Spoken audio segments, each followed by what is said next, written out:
Okay, so get ready because today we're going to dive deep right into this crazy idea called the simulation hypothesis. Oh, yeah. And basically it's asking, Buckle up. yeah, buckle up. It asks what if everything we think is real, like the whole world Mm-hmm. is actually just a super advanced computer simulation, Hmm. which is kind of wild, right? Right. Like we're talking the Matrix, but like for real. Yeah. Yeah. And I was listening to this podcast, Coffee Talk. They had a really interesting discussion about Oh, this. cool. Yeah, and it just got me thinking like, whoa, what if they're right? And so I wanted to kind of unpack that with you today, explore this whole simulation hypothesis thing Awesome. and see like where it takes us, right? You love it. And the more I thought about it, the more I realized this idea has been around for ages. It's not just some like new agey thing. Sure. It's actually pretty old school. Yeah, way back, you got ancient philosophers. That's exactly. Plato. Plato. With his allegory of the cave. Oh, tell me about that. Refresh my memory. Okay, so, imagine these people, right? They're stuck in a cave their whole lives. Yeah. They can only see shadows on the wall, and they think those shadows are reality. Oh, wow. And that's all they know, right? But there's this whole world outside the cave that they're completely unaware of. Whoa. It's kind of like, what if we're those people in the cave? What if we're just seeing a simulated version of reality and not the real deal? Mind blown. Yeah? Like heavy stuff. Heavy. And it's funny because it's like even back then they were already kind of grappling with this question of what is real? What are we actually perceiving? But an age-old question, right? Totally. Okay, but so fast forward to now, right? Like we're not in ancient Greece anymore. Yeah, fast forward a few millennia. Exactly. What's going on in the modern world with this whole idea? Well, there's this philosopher, Nick Bostrom, Okay. pretty big name in this simulation discussion. And he basically says, okay, if, and it's a big if, but if there is a civilization out there that's advanced enough to create these hyper-realistic simulations, Yeah. then statistically speaking, there's a pretty good chance. Hold on. We're in one. statistically? Statistically, yeah, it's wild, right? Yeah. It's a probability thing. Okay, so it's like it's not saying for sure we are, but it's saying like the odds that we might be are higher than you might think. Oh, wow. Which is kind of freaky to think about, isn't it? Okay, so we've got these philosophers thinking about this, but is there any actual evidence? Ah, the million-dollar question? Yeah, can we point to anything concrete and be like, see, simulation? Well, it's tough to say for sure, right? Yeah. But there are some interesting observations, and the Coffee Talk people actually brought these up too, that kind of align with the whole simulation idea. Yeah, I'm intrigued. All right, so have you heard of this idea that the universe is quantized? Quantized. Break that down for me. Yeah, so in quantum physics, it's this whole thing where reality, at its smallest level, Yeah. it's not smooth and continuous. Okay. It's made up of these tiny, discrete units. Like building blocks. Exactly. And it's kind of similar to how, a computer screen is made up of pixels. What? Whoa. Yeah. So it's what if the fabric of our universe, the very essence of it, is kind of pixelated? Dude, that's trippy. Right. Okay, that's wild. Okay. No. So it's like we're seeing these tiny little pieces, but we don't realize. Unless you zoom in really, really close. Yo, okay. So that's one thing. Quantized universe. That's wild. It's out there. What else do they talk about on Coffee Talk that kind of supports this idea? Well, they also talked about how the laws of physics are so precisely mathematical. Oh, yeah. It's almost like someone programmed them, It's true. It's so perfect, so elegant. It's kind of suspicious, isn't it? Yeah, it's too perfect, too ordered. Right, who wrote the code for the universe? Exactly. And you know what? Thinking about that, it's like even our own technology, right? We're creating these video games, these virtual realities. Yeah. That are getting more and more realistic. It's crazy realistic, right? Yeah, so it's if we can do that now, imagine a civilization thousands, millions of years ahead of us. Oh, yeah. What could they create? It's mind-boggling to even think about. Yeah, it's we can't even fathom it. Right, it's beyond our comprehension. Totally. Okay, but wouldn't a simulated universe still need some kind of underlying structure?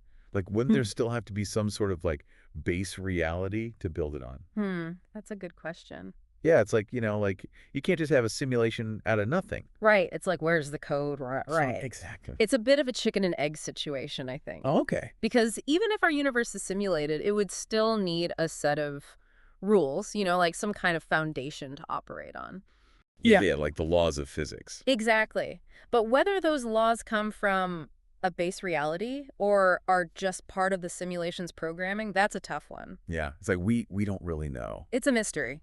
Totally a mystery. Okay, so we've got some things that kind of point towards this simulation hypothesis. Some intriguing clues. Yeah, intriguing clues, but of course, not everyone buys into this. All right, for sure. There are people who are like, no way, this is nonsense. Yeah, and I get that, It's a big pill to swallow. Yeah, and I mean, some people say it's just impossible to prove or disprove. True. Which makes it, not a very strong scientific theory. Yeah, it's more of a thought experiment than a hard science theory. Yeah, it's like, it gets you thinking. It definitely challenges our assumptions about reality, actually. Totally. Like, are we really seeing the world as it is, or is there something more to it? It's a big question.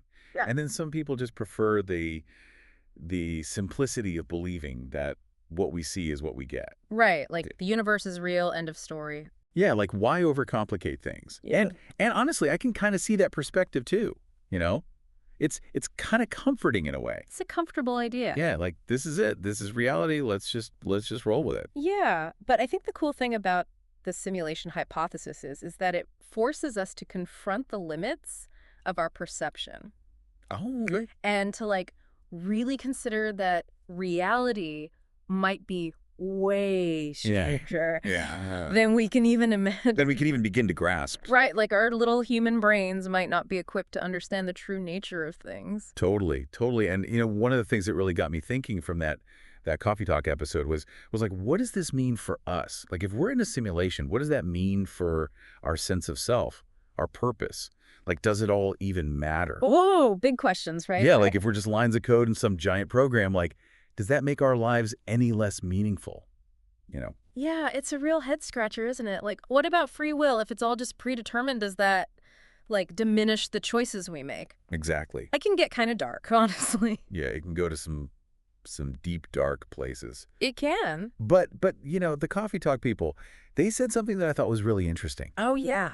What was that? They said, and I'm paraphrasing here, but it was something like, whether this is real or not, it doesn't really matter as long as we like it. Oh, I like that. Yeah. So it's kind of a freeing thought in a way, right? It is. It's like, okay, maybe we are in a simulation, but if we're enjoying the ride, who cares? Exactly. It's like our experiences, our emotions, our connections, all that stuff, it's still real to us, Absolutely. It's our reality, simulated or not. Yeah, and that's what matters. It's the stage we play on. I love that, the stage we play on. And speaking of reality, right? It's crazy how much this simulation hypothesis has influenced our culture, Oh, for sure. Like think about movies like The Matrix. Classic. Yeah, or Inception, right? Yeah. These movies that play with the idea of simulated worlds and make you question everything. Yeah, and it's not just movies either, right? It's like books, video games. Unbelievable. It's everywhere. Yeah, it's like this idea has really captured our collective imagination. Yeah, it's just so fascinating. And, it's not just science fiction anymore. Right, it's bleeding into the real world. Yeah.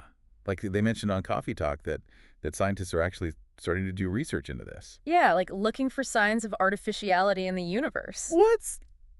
Seriously. Seriously. It's mind-blowing. Like this idea that once seemed like total out there speculation is now inspiring actual scientific inquiry. The lines are blurring. The lines are blurring, man. It's this whole deep dive has just given me so much to think about, Me too. It's really made me question everything I thought I knew about reality. It's a good thing to question things, right? It is. It keeps us on our toes. Keeps the brain sharp.